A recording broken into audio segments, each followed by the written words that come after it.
بسم الله الرحمن الرحيم بسم الله الرحمن الرحيم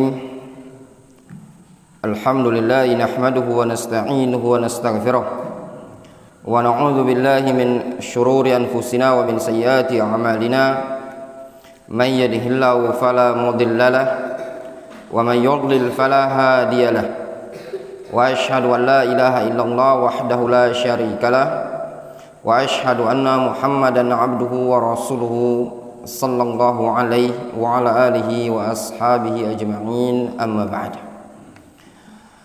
Sebagaimana pada pertemuan yang telah lalu disebutkan faedah oleh Syekhul Islam Ibnu Taimiyah rahimahullahu taala, beliau menyebutkan wa jima'uddin aslan,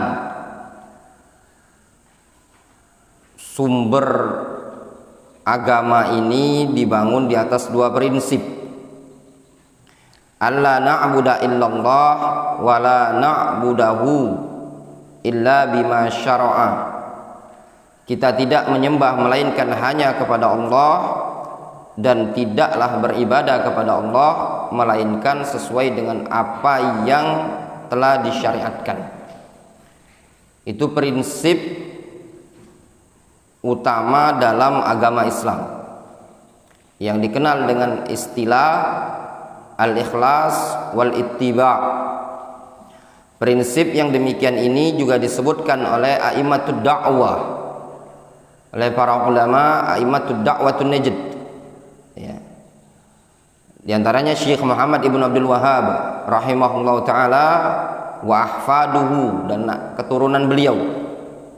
Risalah yang tipis menyebutkan dua prinsip ini juga, yaitu al-wajibat al-mutahattimat. Di situ disebutkan juga bahwasanya prinsip Islam dibangun di atas dua prinsip, yaitu alla na'budahu illallah, alla na'budu illallah wa la na'budahu illa bima syara'a. Prinsip ini juga disebutkan oleh Syekh Muhammad Ibn Abdul Wahhab Al-Wasabi di dalam buku beliau Al-Qaulul Mufid fi Adillatit Tauhid. Ini prinsip yang masyhur, yang ma'ruf di kalangan para ulama, merupakan qaidatun mundhabithah, kaidah yang baku, bahwasanya agama Islam itu dibangun di atas prinsip al-ikhlas wa dhidduhu asyirk wal kufr, dan lawan dari ikhlas syirik dan kekufuran. Yang kedua, prinsip agama Islam adalah al-ittiba', yaitu ittiba' sunnatin Nabi sallallahu alaihi wasallam, mengikut kepada sunnah Nabi sallallahu alaihi wasallam. Wa dhidduhu al-bid'ah, dan lawan dari ittiba' tersebut adalah kebid'ahan,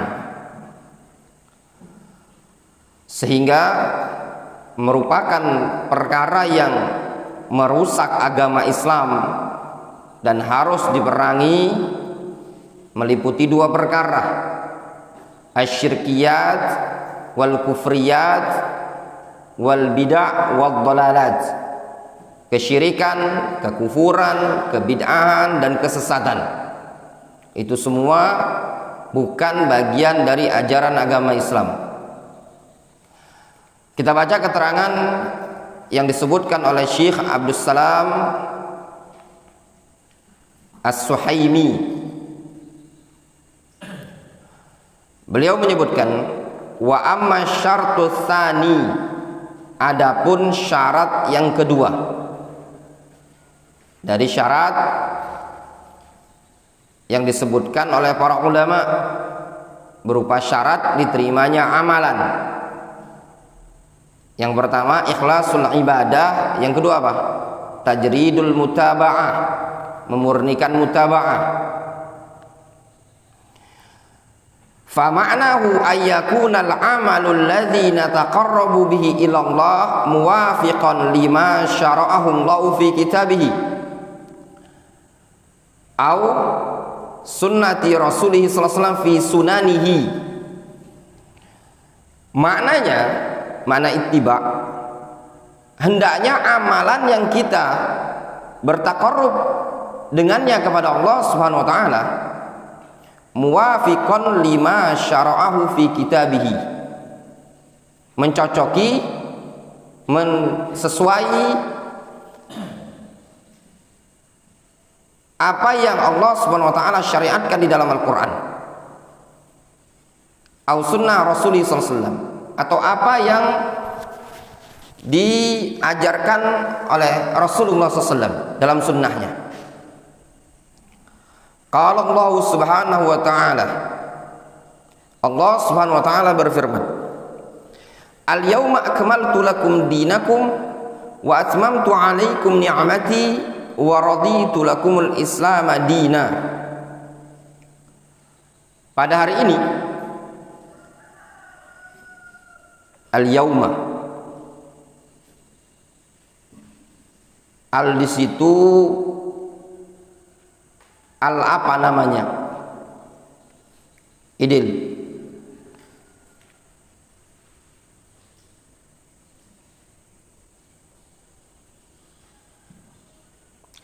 Ada al-istighraqiyah, ada lil ahdi dzihni, ada lil ahdi dzikri.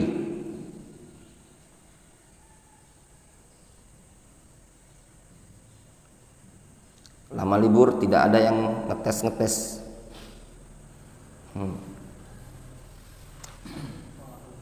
Nasihin lil ahdil huduri, waktunya sudah jelas. Yang dimaksudkan hari tersebut adalah hari Jumat. Al-yawma akmaltu lakum dinakum.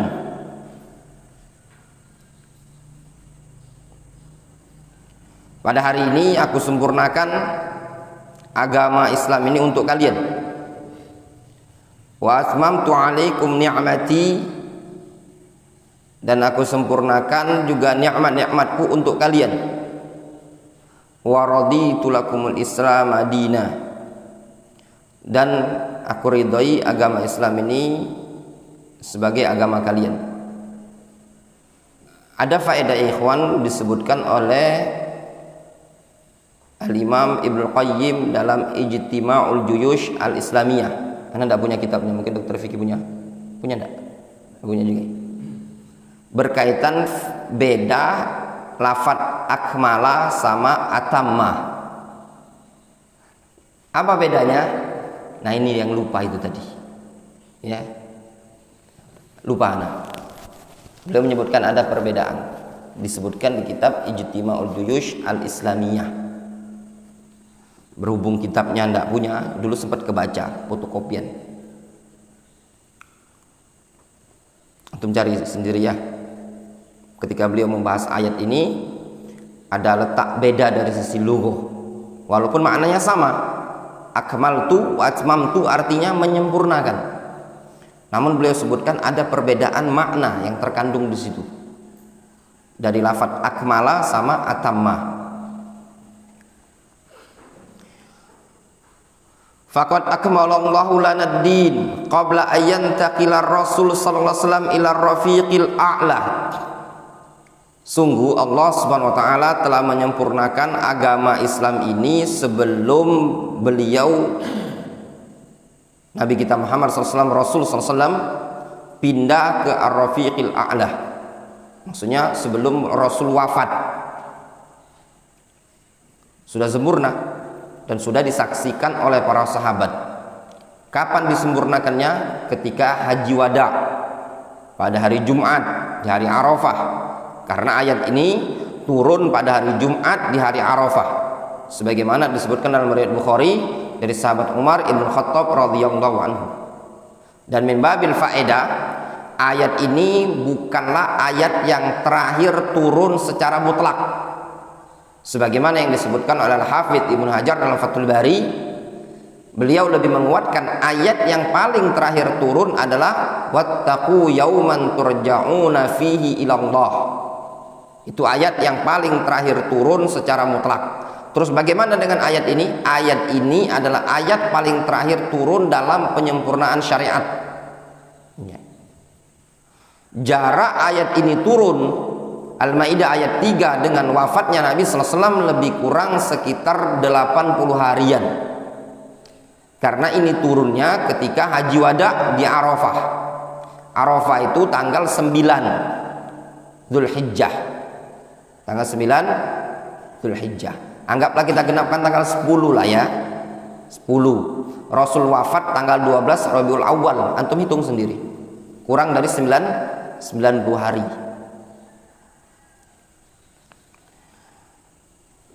Falaisa huwa bihajatin ila man yazidu wa yanqusu fihi. Maka agama Islam ini falaisa huwa bihajah, tidak butuh kepada orang man yazidu fihi wa yanqusu fihi, tidak butuh kepada orang yang nambahi ngurangi.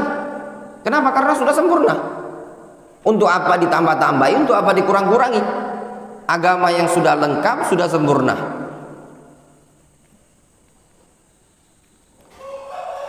Wa qad ja'at nususun katsiratun ta'muru bil ittiba' wa tuhadziru minal ibtida' wal ihdats fid din. Sungguh banyak dalil-dalil yang memerintahkan untuk ittiba' dan memperingatkan dari ibtida' dalam urusan agama ini tadi. Nah, ini kalau dikumpulkan banyak sekali dalil-dalil yang memerintahkan untuk ittiba' kepada Nabi SAW dan memperingatkan dari sekian banyak kebid'ahan.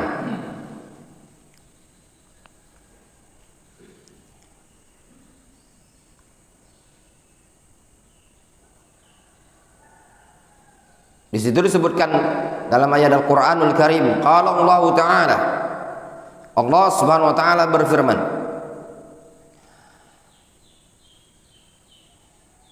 laqad kana lakum fi rasulillahi uswatun hasanatun liman kana yarjullaha wal yawmal akhir wa dzakarallaha katsira. Allah Subhanahu wa taala mengatakan, sungguh telah ada bagi kalian pada sosok Rasulullah SAW tersebut uswatun hasanah, panutan yang baik bagi siapa yang mengharapkan perjumpaan dengan Allah dan hari akhir, wa dzakarallaha katsira, dan bagi orang yang mau mengingat Allah Subhanahu wa taala.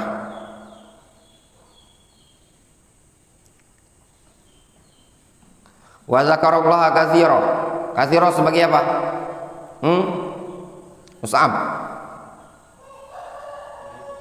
Naib anil masdar. Takdirnya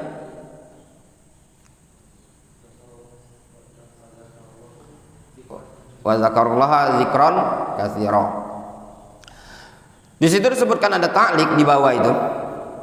Qala ba'du ahli ilmi, berkata sebagian para ulama, malam yakun zamanun Nabi sallallahu alaihi wasallam dinan la yakunu ba'da dzalika dinan. Sesuatu yang tidak ada di zaman Nabi sallallahu alaihi wasallam tidak teranggap sebagai agama, maka setelah itu juga tidak akan teranggap sebagai bagian dari agama. Li'annal ibadat mabniyatun 'ala tauqif, dikarenakan ibadah itu dibangun di atas prinsip tauqif. Tauqif itu maknanya at-tawaqquf 'ala syara', terhenti pada syariat, pada dalil. Itu maknanya tauqifiyah. La budda laha min dalilin syar'iyyin, harus ada dalil syar'i, itu ibadah. Seluruh ibadah, baik zahiran wa batinan, ibadah qalbiyah, ibadah lisaniyah, ibadah badaniyah, semuanya harus terhenti pada dalil. Wa illa la takunu ibadatan. Namun jika tidak didapati dalil, maka tidak dikatakan ibadah. Itu prinsipnya. Kalau tidak ada dalil, bukan dikatakan ibadah. Wa idza kana Allah azza wa jalla qad akhbara annahu akmala lana hadzal din wa atamma alaina ni'mata wa radiya lana al-islam qabla wafatin Nabi sallallahu alaihi wasallam, fa ayu syai'in yakunu khilaf ma ata bihi Nabi sallallahu alaihi wasallam fid din yakunu min babil ibtida' fi dinillahi wa fi syar'illahi azza wa jalla. Kata beliau, apabila kondisinya Allah Subhanahu wa taala telah memberitakan kepada kita bahwasannya Dia, Allah Subhanahu wa taala, telah menyempurnakan agama Islam ini dan menyempurnakan nikmat-nikmatnya kepada kita, serta telah meridhoi agama Islam untuk kita kaum muslimin sebelum wafatnya Nabi Muhammad SAW, maka bentuk apapun yang terjadi penyelisihan terhadap apa yang dibawa oleh Nabi sallallahu alaihi wasallam dalam urusan agama ini, yakunu min babil ibtida', maka dikategorikan sebagai bentuk ibtida' dalam urusan agama dan dalam urusan syariat Allah Subhanahu wa taala. Sehingga yang menjadikan patokan adalah dalil ya ikhwan. Bukan patokan dalam suatu beragama, berkeyakinan dengan menjadikan patokan suatu pondok pesantren. Tidak diperbolehkan. Atau seorang ustaz atau seorang kiai, bahkan di dalam beragama tidak diperbolehkan antum mematok kebenaran pada suatu negara. Ini juga termasuk kesalahan sebagian ikhwan-ikhwan. Terkadang mereka berhujah dengan negara Saudi Arabia. Itu tidak diperbolehkan. Negara Saudi Arabia bukan dalil. Difahami? Sebagian orang sering membantah kebid'ahan. Lihat di Saudi Arabia tidak dilakukan seperti itu. Contoh misalkan ya, setelah sholat orang zikir berjamaah di Indonesia ini seperti itu kan. Banyak sering sekali orang kalau bilang itu di Makkah Madinah tidak zikir, bisa dijadikan dalil? Tidak bisa. Antum datang ke sana, mungkin antum akan mengatakan ini pendapat dhaif, ini pendapat marjuh. Ya benar. Contoh sekian banyak amalan-amalan di sana yang diterapkan oleh para ulama di sana, yang dipraktekkan oleh daulah, yang mungkin menurut pendapat ulama yang lain itu kaulnya dhaif. Difahami? Sehingga bukan patokan adalah suatu negara.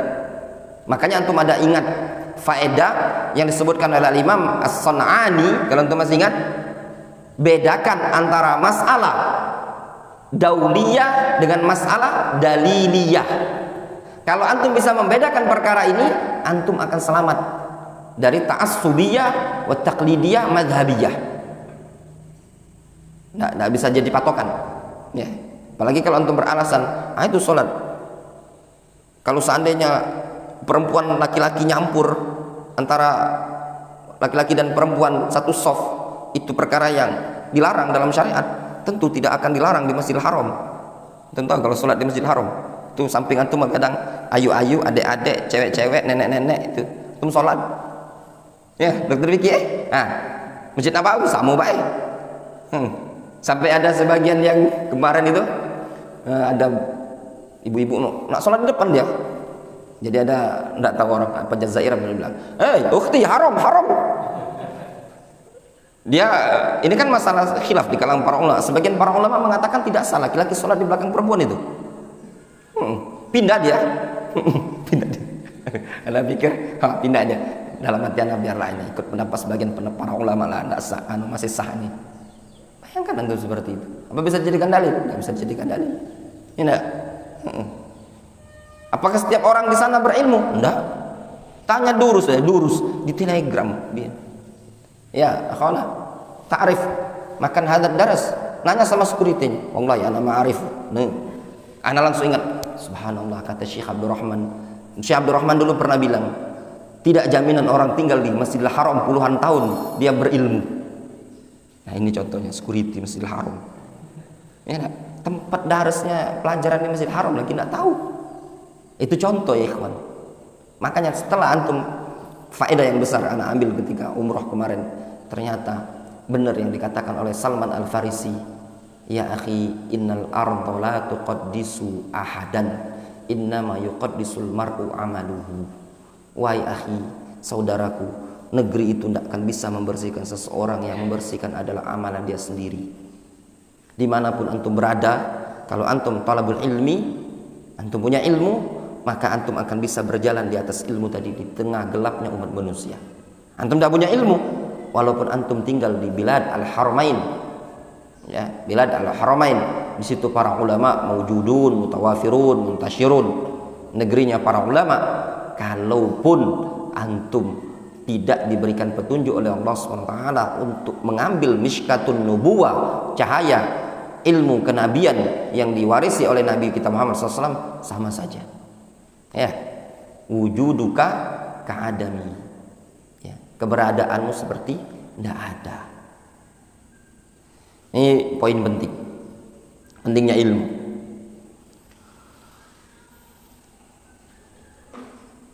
Kemudian wa qala ta'ala wa ma ataakumur rasul fakhudhuhu wa ma nahakum anhu fantahu.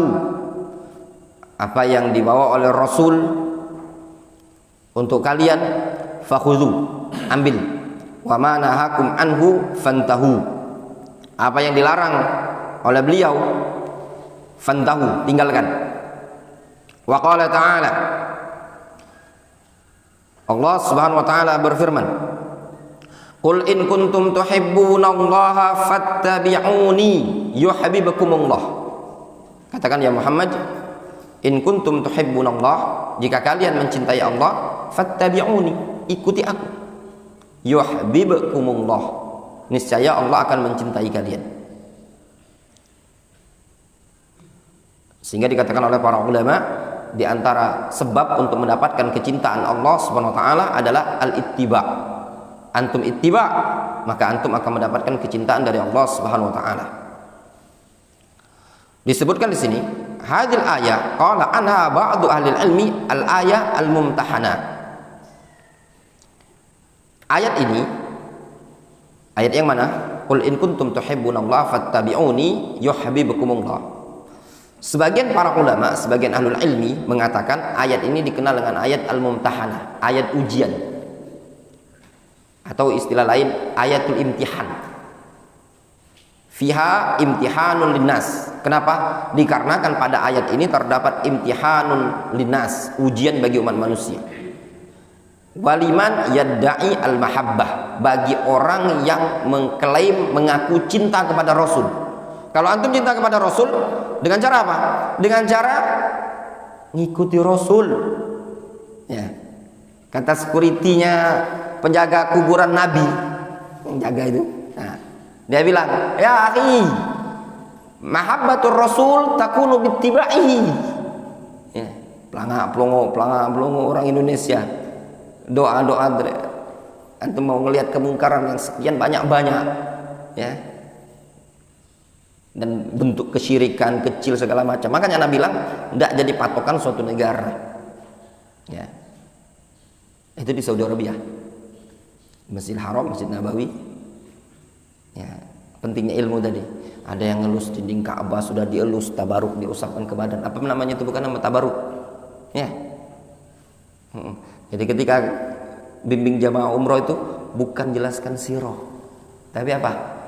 Ini bid'ah, ini syirik, tidak ada dalil, ini kemungkaran, dan sekian banyak. Belum lagi jamaah ngerokok, orang Indonesia ini ngerokok di tanah haram juga itu kemungkaran. Ustadz travelnya, bos travelnya, jamaahnya juga ngerokok. Ya. Belum lagi itu makom Ibrahim tadi dielus-elus, kemudian digosokkan di badan. Yang Ka'bah tadi juga dielus-elus. Ya. Bahkan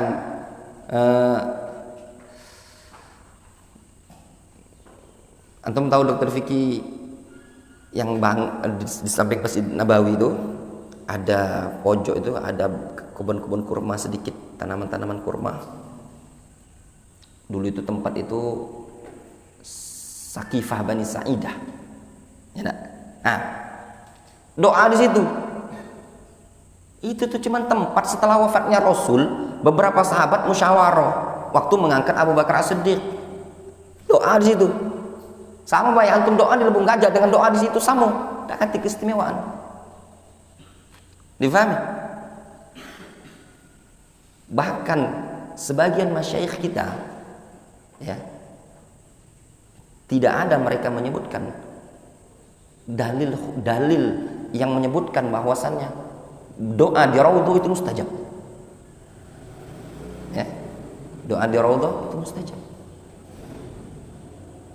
Kemarin ketika ketemu sama Ustadz Harun itu, yang kemarin kesini, dia bilang, Ustadz, ana tahu dari salah seorang dosen ana, Syekh siapa dia sebutkan gitu, tidak ada keutamaan khusus di raudhah itu, ibadah khusus, doanya mustajab. Ana bilang sama dulu, Syekh Abdurrahman bilang tidak ada. Dalil hadis Nabi SAW cuma menyebutkan antara mimbar dengan rumah Rasul itu raudhatun min riyadil jannah, taman dari taman surga. Cuman sekedar seperti itu, tidak ada dalil khusus bahwasanya di sana punya keistimewaan makbulnya mustajabnya doa. Tapi orang berbondong-bondong, sudahlah, enggak masalah lah ya. Disebut oleh para ulama likathrati mulamasatin Nabi sallallahu alaihi wasallam, sehingga tempat tersebut sebagian para salaf mengatakan yushra' fihi ad-du'a wal ibadah, dikarenakan barokahnya tempat tersebut. Anggaplah di sana. Tapi tempat-tempat yang lain tidak ada, ikhwan. Jadi di sini sangat penting yang namanya dakwah tauhid, penting ittiba kepada Rasul sallallahu alaihi wasallam. Bukan semata-mata slogan kami ngikut Rasul, cinta Rasul, tapi butuh tatbiq amali, praktik nyata dalam kehidupan sehari-hari. Makanya sering ditanbih oleh para ulama, ya, jangan menjadikan patokan kebenaran suatu amalan adalah apa yang dilakukan oleh masyarakat tertentu atau negara tertentu atau wilayah tertentu, tapi yang menjadikan patokan adalah Al-Quran dan Sunnah ala ra'si wal ain, dimanapun antum berada. Kalau antum jadikan patokannya amalan orang yang ada di Masjidil Haram, antum banyak orang awam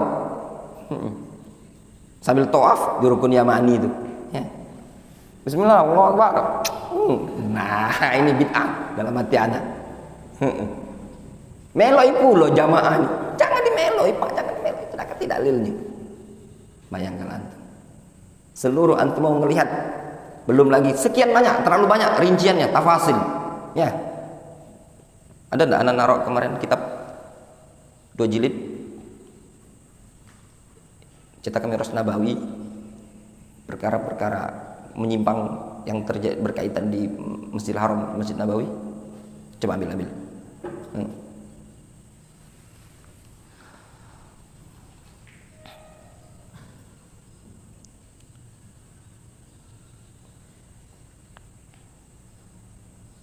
Di sini menunjukkan ikhwan pentingnya ilmu, ya. Nah, untuk berkaitan dengan yang disebutkan di sini, ya. Qala anha ba'du ahli ilmi al-ayat al-mumtahanah. Ayat mumtahanah ini disebutkan oleh Al-Hasan Al-Basri.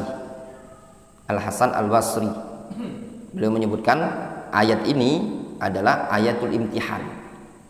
Itu dinukilkan oleh Al-Hasan Al-Basri, sebagaimana yang sempat ana baca itu disebutkan dalam kitab Al-Furqan baina auliya'illahi wa auliya'i syaitan, karya Ibnu Taimiyah rahimahullah ta'ala.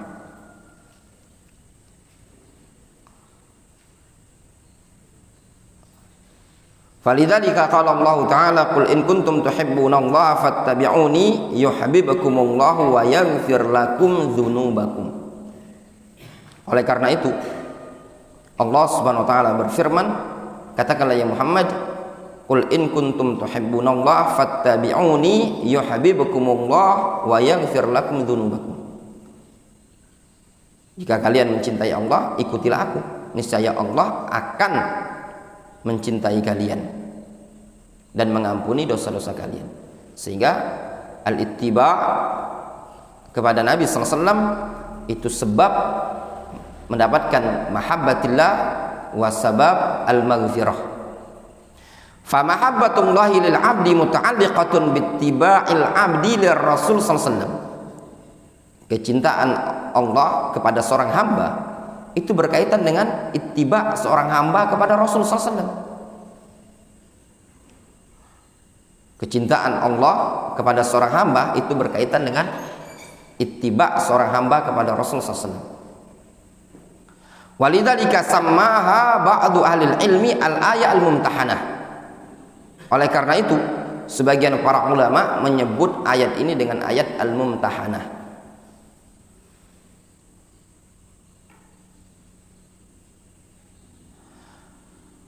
Mumtahanatun linnas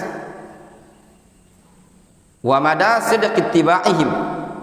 Ya. Maksudnya ayat ini sebagai mumtahanah, ujian bagi umat manusia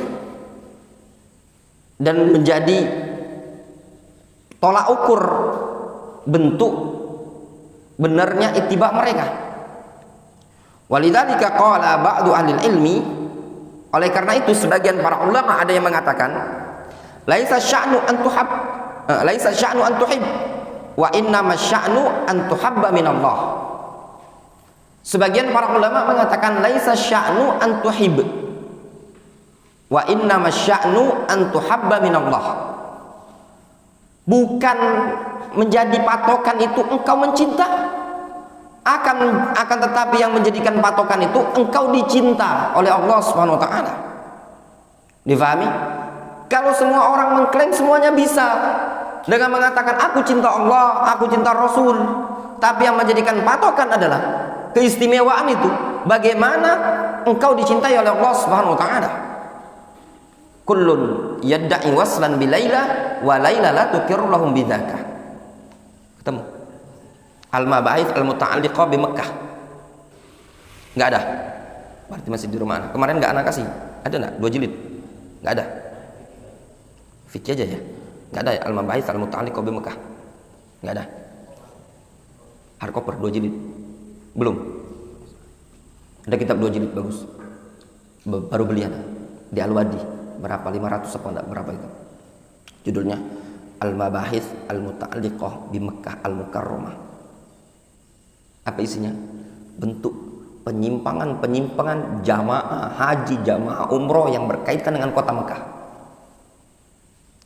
Penyimpangan di Hajar Aswad, penyimpangan di Ka'bah, penyimpangan di Makom Ibrahim, penyimpangan di tempat sa'i, seluruhnya tadi. Bayangkan antum. Risalah Magister atau doktoral cetakan Miras Nabawi 2 jilid. Nah, penasaran Hajar Aswad apa saja yang dilakukan penyimpangan masyarakat? Luar biasa. 1, 2, 3, 4 buku yang bagus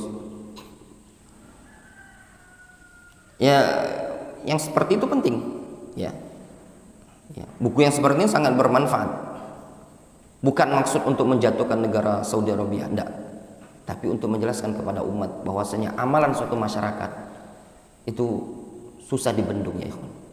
Antum bisa bayangkan negara Saudi sudah membentuk untuk berupaya untuk membentengi kesyirikan, jangan sampai terjadi kesyirikan, tapi masyarakat susah ya. Mereka sudah berdakwah, menulis, menyebarkan begini dan begini, luar biasa antum. Tidak ada satu tempat melainkan selalu masyarakat berupaya untuk melakukan kesyirikan di situ. Itu menunjukkan apa? Pentingnya tauhid. Dan ini juga bantahan ya kepada Daud Ibnu Jirjiz dan yang semisalnya ya, yang mengatakan tidak ada kesyirikan di Jazirah Arab ya.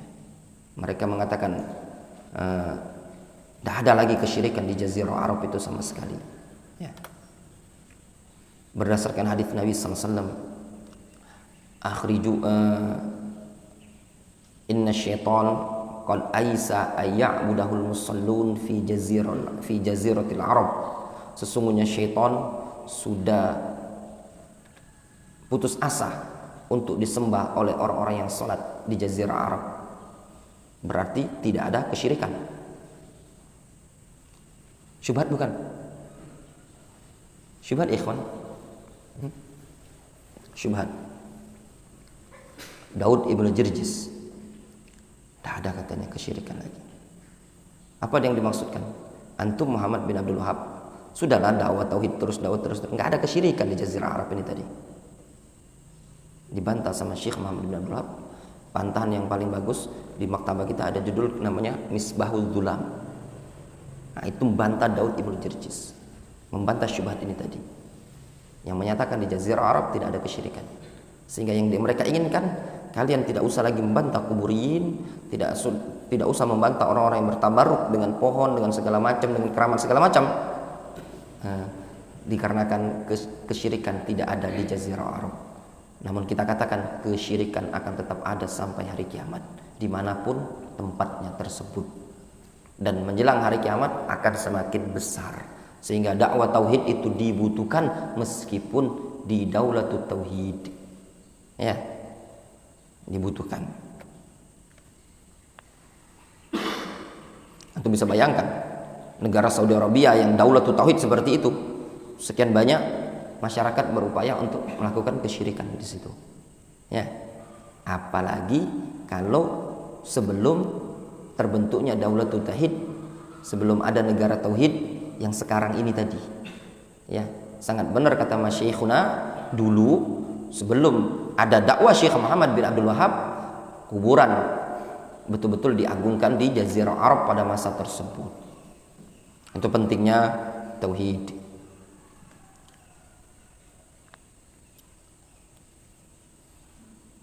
Difahami? Mafhum insyaallah ya. Laisa sya'nu an tuhib wa innama sya'nu an tuhab min Allah.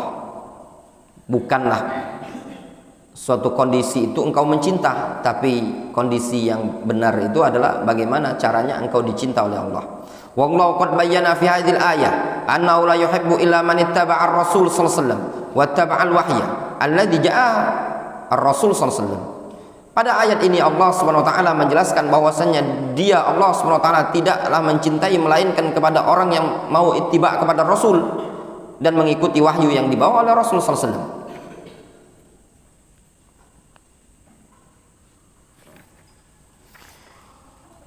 Ini poin penting ya. Dan menuntut bagi kita semua untuk banyak-banyak belajar. Tidak mungkin antum bisa ittiba kepada Rasul sallallahu alaihi wasallam melainkan dengan ilmu. Nggak usah gombal, bohong kalau ada yang bilang kita akan berpegang teguh dengan Al-Quran dan Sunnah, kami Sunni.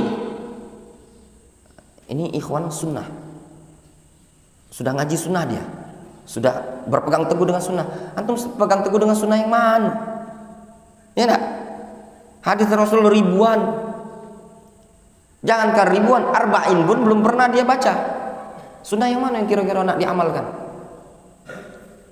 Sehingga semakin seseorang belajar, berupaya dia tiap hari terus belajar, itu adalah upaya, sebab untuk mengenal sunnah, sebab untuk ittiba kepada Nabi sallallahu alaihi wasallam. Jadi tidak cukup ya ikhwan kalau cuma sekedar ittiba kepada sunnah tadi, cuma sekedar slogan ngaji sebulan sekali, muncul ketika daurah tabligh akbar, daurah 3 hari, daurah 2 hari dalam setahun, tidak cukup. Dalam antum mengenal kepada sunnah Nabi alaihi salatu wassalam, antum butuh harus bergelut dengan hadis Nabi sallallahu alaihi wasallam. Makanya ahlul hadis disebut ahlus sunnah. Kenapa? Kenapa? Dikarenakan hari-hari mereka dengan hadis Nabi sallallahu alaihi wasallam. Kata Al-Imam Syafi'i rahimahullah ta'ala, sebagaimana dinukilkan oleh Imam Al-Khatib Al-Baghdadi dalam kitab Syarah Ashabil Hadis. Kata Imam Syafi'i, tatkala aku melihat ahlul hadis, seakan-akan aku melihat Nabi sallallahu alaihi wasallam hayy, seakan-akan aku melihat Nabi sallallahu alaihi wasallam hidup. Kenapa? Dikarenakan ahlul hadis orangnya hari-harinya berkecimpung dengan hadis. Hari ini baca hadis ini, besok baca hadis itu, terus dia. Bahkan muncul sosok asar ilmu tadi pada diri mereka. Dinukilkan oleh sebagian salaf yang namanya seseorang kalau belajar di zaman dahulu, lam yamkus tawilan illa ayyura atharul ilmi fi basarihi wa takhusyu'ihi. Ya. Dulu di kalangan salaf kalau ada orang menuntut ilmu, tidak akan berlama dalam menuntut ilmu tadi, melainkan akan nampak bekas ilmu tadi pada pandangan dia, pada kekhusyukan dia, pada amalan dia. Karena ilmu tersebut bisa merubah kondisi seseorang dan memperbaiki seseorang. Semakin antum belajar, maka diri antum akan semakin baik. Jangan sekali-kali merasa qanaah, zuhud terhadap ilmu, cukup puas merasa terhadap ilmu yang antum miliki. Dan antum akan merasakan ya, pentingnya ilmu ketika antum jauh dari majelis ilmu. Karena perjalanan safar umroh kemarin luar biasa. Yang sholatnya tidak ngerti jamak qashar ya banyak. Yang sholat, antum bayangkan itu di Masjidil Haram, ya. ini kiblat Masjidil Haram, ada yang ngadapnya ke situ. Aduh juga. Kalau antum pengen lihat berbagai macam, setelah antum di situ antum akan menyaksikan subhanallah. Alhamdulillahilladzi hadana lil Islam wa manna 'alayya bil ilm. Antum baru sadar pentingnya ilmu. Yang sholat, kalau ibu-ibu Indonesia ini sholat pakai mukena, pakai kerudung, nah, nanti antum akan menyaksikan orang sholat pakai kerudung pendek segini. Ada enggak kita sholat tarawih, cewek-cewek itu sholat gini nasim? Ada nggak? Nggak ada, di kampung antum nggak ada kan? Nggak ada, mukena lebar, seperti gini aja. Ini baju pakai kaos lengan itu, sholat. Antum akan menyaksikan.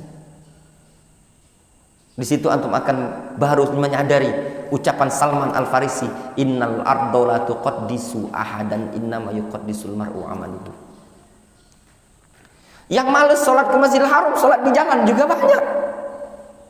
Azan berkumandang, gelar tikar dia di jalan itu tadi banyak. Nggak gitu kan, ya kan Didi? Banyak. Di situ antum akan sadar. Yang dia darsnya masyayikh, jangan tanya tuh. Di malam-malam, salah satu malam di Masjidil Haram itu anak berhadir di darsnya masyayikh. Masih rame antum ini. Antum bawa buku Yang itu enggak, belum. Syekhnya ngomong berapi-api. Di situ ya Allah Ta'ala. Yang di apa? Darasnya kalau nggak salah Sulaiman Nurhaili di Masjid Nabawi. Juga sama. Yang tolaba yang pegang buku sedikit. Yang lainnya pegang kamera. Cuma videokan syekh sambil tegak. Di situ antum akan sadar pentingnya ilmu. Ya. Tidak setiap orang diam di negeri para ulama diberikan taufik oleh Allah Subhanahu wa taala. Yuhibbul ilm, mencintai ilmu, kenal dengan ilmu, ya, ngerti ilmu. Dari situ ya, ketika Allah Subhanahu wa taala menanamkan kecintaan kepada antum terhadap ilmu, maka itu petanda kebaikan. Sebagaimana yang dikenal oleh Ayyub As-Sikhtiyani rahimahullah ta'ala, beliau pernah mengatakan termasuk perkara kebahagiaan, inna min sa'adatil mar, kebahagiaan seseorang itu tatkala seseorang diberikan taufik oleh Allah Subhanahu wa taala untuk ittiba'us sunnah min awwali wahlah, dari awal kali dia tumbuh.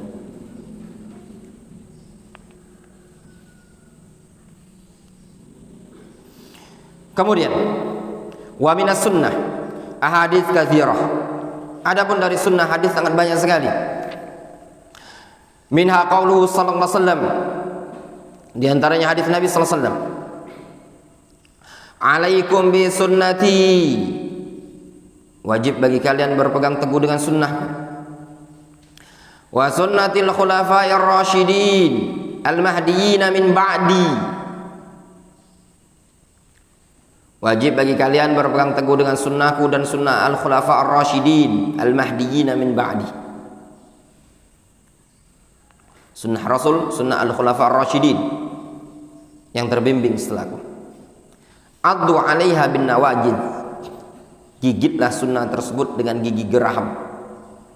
Wa iyyakum wa muhdatsatil umur. Waspadah kalian dari perkara-perkara yang baru. Fa inna kulla muhdatsatin bid'ah, setiap perkara yang baru itu adalah bid'ah. Wa kulla bid'atin dhalalah, setiap bid'ah adalah sesat. Wa kulla dhalalatin finnar, dan setiap kesesatan tempatnya di neraka. Ya ikhwan, ketika disebutkan dalam hadis ini tadi setiap muhdats bid'ah, yang dimaksudkan bid'ah di sini dalam urusan agama, bid'atun fid din, meliputi i'tiqadat, meliputi aqwal, meliputi a'mal, ya, yang berkaitan dengan agama. Apabila tidak ada contoh dari Nabi sallallahu alaihi wasallam, maka perkara tersebut dikatakan bid'atun munkarah. Difahami? Ya, perkara tersebut dikatakan bid'ah munkarah kalau tidak ada contoh dari Nabi sallallahu alaihi wasallam. Wa kullu bid'atin dhalalah, setiap bid'ah adalah sesat. Tidak ada bid'ah hasanah-hasanahan. Difahami? Tidak ada. Pembagian bid'ah menjadi 5. Ya, pembagian bid'ah menjadi 5 adalah bid'ah. Difahami? Pembagian bid'ah menjadi 5 adalah bid'ah. Orang yang pertama kali membaginya adalah Al-Izz ibnu Abdissalam. Ingat ya, Al-Izz,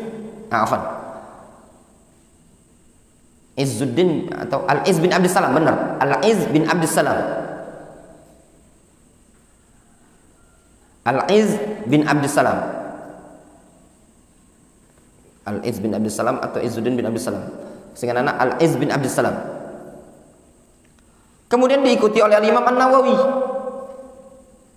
Diikuti oleh Imam An-Nawawi dalam syarah Sahih Muslim. Sehingga katanya bid'ah, ada bid'ah yang wajib, ada yang bid'ah mustahab, ada bid'ah yang haram, ada bid'ah makruh, ada bid'ah yang mubah. Bid'ah yang mubah apa contohnya? Bangun sekolah, gedung-gedung sekolah. Ini bukan bid'ah. Difahami? Ini bukan. Kurang tepat, ya. Kemudian bid'ah dibagi menjadi 2. Ada hasanah, ada sayyi'ah. Ini juga pembagian yang bid'ah juga. Membagi bid'ah menjadi 2, ada bid'ah hasanah, bid'ah dhalalah. Itu juga pembagian yang bid'ah. Difahami? Ini pembagiannya Abdul Somad.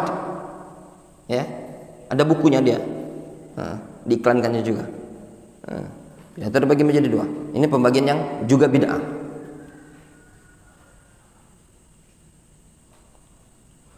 Rasul mengatakan kullu bid'atin dhalalah, seluruh bid'ah sesat tanpa terkecuali.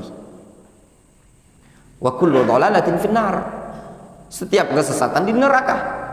Sehingga yang masuk neraka itu tadi adalah pelakunya, diancam dengan neraka, bukan bid'ahnya. Sebagian orang ada mengatakan itu bid'ahnya masuk neraka, orangnya enggak. Gimana cara hukumnya? Bid'ah itu muncul kalau ada yang melakukan. Ya pada? Itu tadi juga.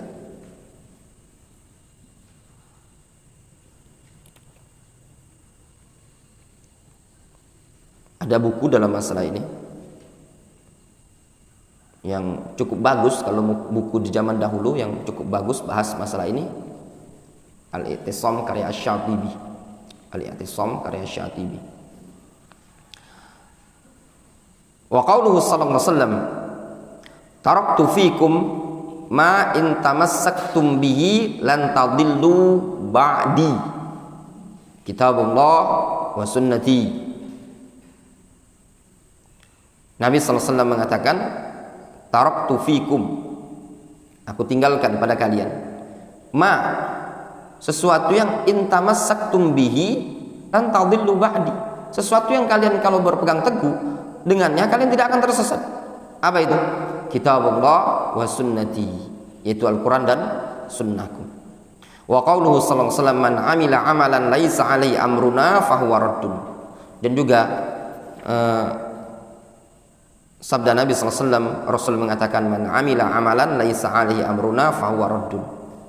Siapa yang beramal tentang suatu amalan yang tidak kami perintahkan, fahuwa raddun, ay mardudun, maka dia tertolak. Jelas ini hadis, ini ayat yang menyebutkan kewajiban untuk ittiba kepada sunnah Rasul sallallahu alaihi wasallam. Adapun setelahnya insyaallah taala kita lanjutkan mungkin nanti malam ba'dal maghrib insyaallah taala. Jika tidak ada halangan, insyaallah mungkin nanti malam ba'dal maghrib. Biasa jadwal Ustaz Abu Jarir, ana minta izin dulu untuk malam ini